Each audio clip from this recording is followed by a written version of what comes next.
I figured I would finish the vlog I started yesterday. My friend came back from getting her food, and apparently my camera decided that it didn't want to finish recording what I was recording. So, on to that second story that I was going to tell. There was this experience I had that actually kind of really got to me for a while. And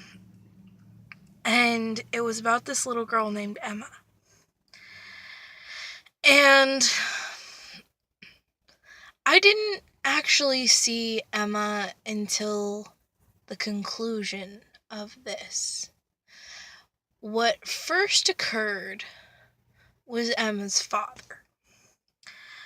And my cousins and I like to go on these Sheetz runs, where we'll get a bunch of stuff from Sheetz, MTO, and we'll pile into my car, and we'll go on these 2, 3, 4, sometimes 5 or 6 hour long drives, and it's very therapeutic because we're just talking the entire time about life and our problems and everything. It's basically a chick time, fuck all this amount.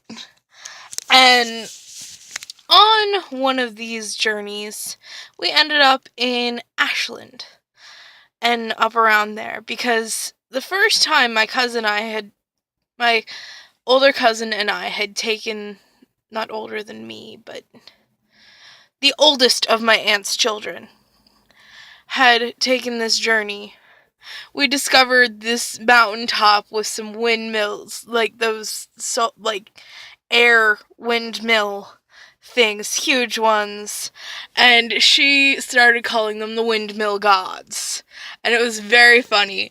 So the second time around, we took her younger sister with us, and we passed this cabin that we hadn't on the first run through.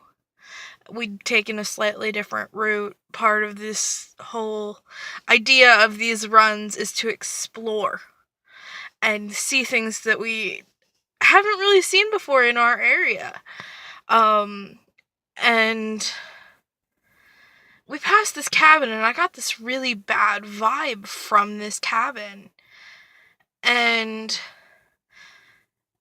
I kind of brushed it off because we crossed some railroad tracks at a later point, and this whole road was a little off feeling. And my oldest younger cousin is,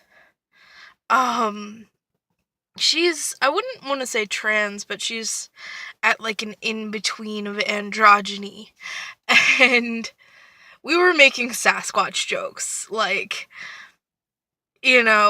local she gets raped by Sasquatch and things like that. Which she perpetrated the jokes. This is not meant to offend anyone. It's just part of what was going on in that moment. So I wasn't really paying all that much attention to the weird vibe I was getting. Well, the next night on my way to work, I started hearing this disembodied voice. And I know what you're thinking, I'm insane.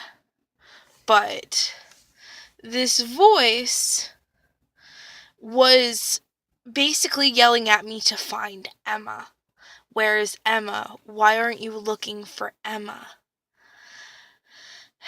I brushed it off as a fluke until 3 nights later when the nightmares started. And these nightmares continued, they stopped and started at the same point every time. It was